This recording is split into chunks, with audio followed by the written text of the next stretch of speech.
NIO, Li Auto, and XPeng delivering a total of 66,831 vehicles in September. That's a jump of 116% from the same time last year. NIO alone delivered 15,641 vehicles in the month. That's a 43.8% jump on the year. The big winner, however, appears to be Li Auto, with its numbers outpacing those two rivals here. You're seeing shares moving higher pre-market fractionally for Li Auto here.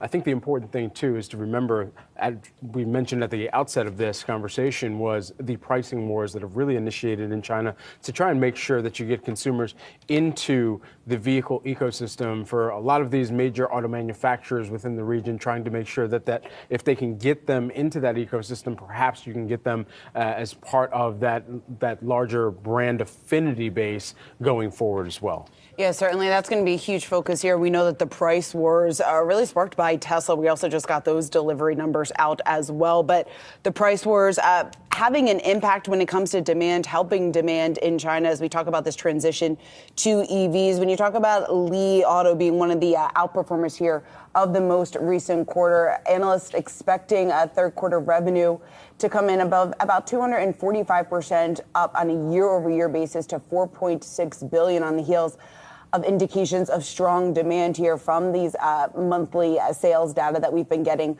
over the last several months. But NIO, Li Auto, and XPeng combined selling just over 66,000 vehicles in the month of September. That's up 116% year over year, the second best month on record. And switching our focus here and talk about Tesla, because we know there was a lot of focus on these delivery and production numbers. Third quarter total deliveries of 435,000, just over that. Production of 430,488. That was the decline from the previous quarter. That slide that we're seeing comes as Tesla did close some factories here.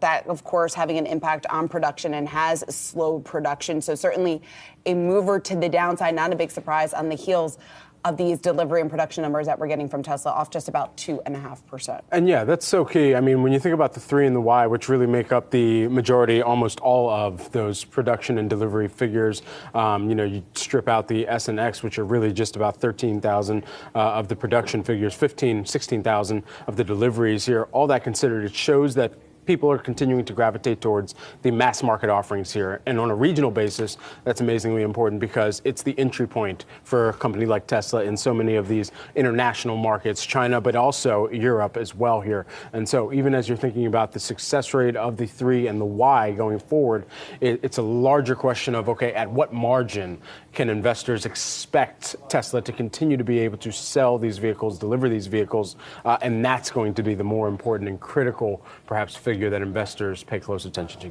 We know that it's been slashing prices for many of its models really since the start of the year. Markdowns as large as 34% for the Model X. So significant pricing discounts here. We'll see.